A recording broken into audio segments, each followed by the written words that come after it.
tetap remaja. Jadi ini izin habisnya bulan Oktober. Tetapi karena ini peristiwanya terjadi saat ini dan Dinas SDM Provinsi sudah beberapa kali memberikan surat peringatan tentang bahaya. Korban meninggal dunia longsor tambang Gunung Kuda Cirebon, Jawa Barat terus bertambah. Kini sudah 17 orang yang ditemukan meninggal dunia, sementara 8 orang lainnya yang masih tertimbun longsoran galian.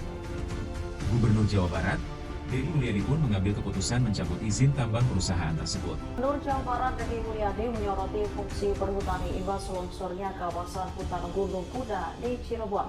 Ia menilai ada kejanggalan dalam pengelolaan lahan oleh perhutani yang merupakan badan usaha milik negara atau BUMN. Baik, jadi untuk rencana operasi kita di hari ketiga, proses pencarian terhadap korban runtuhan longsor di Gunung Batu. Artinya sama dengan hari kedua, kita fokus kepada 2 boxset atau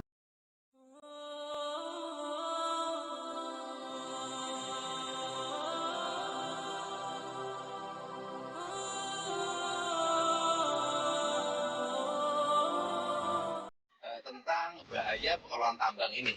Tetapi kan kalau langsung menghentikan kan kita tidak bisa. Nah untuk itu maka tadi malam kami sudah mengeluarkan sanksi administrasi dalam bentuk penghentian izin, pencabutan izin dari tambang ini. Ini kan dikelola oleh Koperasi Pondok Pesantren. Koperasi Pondok Pesantrennya bernama Al Azhariyah. Dan kemudian di samping ini ada 2 lagi kan, ada 2 tambang yang sama yang dikelola oleh yayasan. Jadi 3-tiganya sudah kami tutup tadi malam. Pak, ini tapi kan informasi dari warga ternyata nggak cuma jadi sekali kecelakaannya, tapi beberapa. Iya tahu.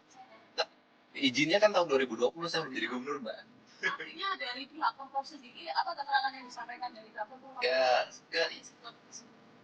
Bukan, gini. Izinnya dikeluarkan tahun 2020. Ketika izin dikeluarkan tahun 2020 kan saya tidak bisa mengomentari. Izin yang 2020 kan saya menjabat 20 Februari tahun 2025 gitu. Kalau sejak saya memimpin sangat selektif dan bahkan saya sejak memimpin tidak mengeluarkan lagi izin tetap. Bahkan menutup. Kalau menutup saya banyak. Jadi untuk pesan berapa? Ya. Berapa ini yang gitu? Nanti tanya kepala SDM. Kalau satu-satunya yang tapi beberapa tambang yang kemarin kan di Kerawang sudah saya tutup.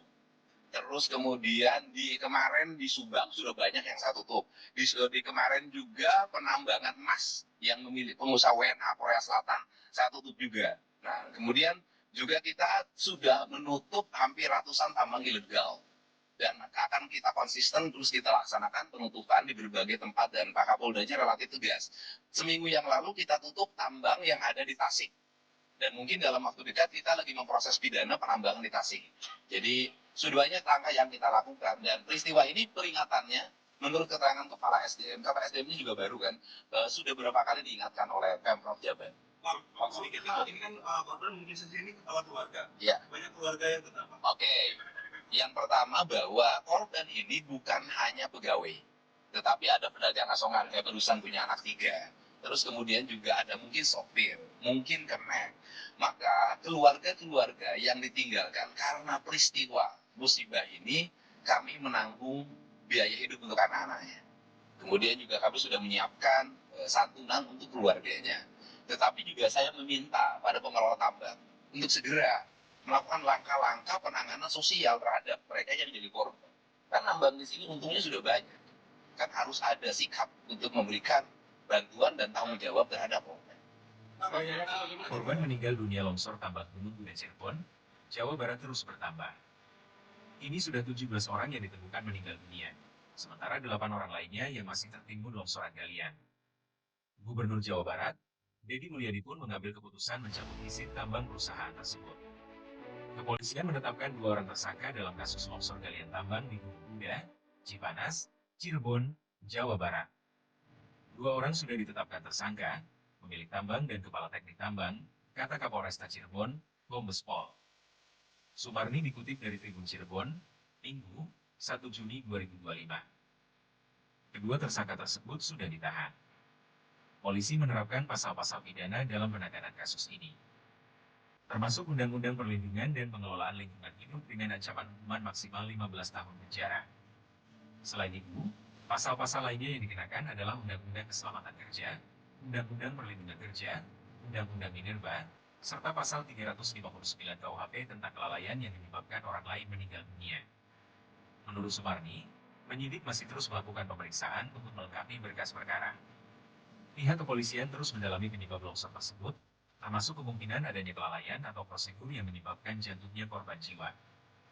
Gubernur Jawa Barat Deddy Mulyadi mencabut izin tambang gunung muda di Desa Cipanas, Kecamatan Duku Puntang, Kabupaten Cirebon, usai insiden longsor yang menewaskan 17 orang dan 8 lainnya masih tertimbun.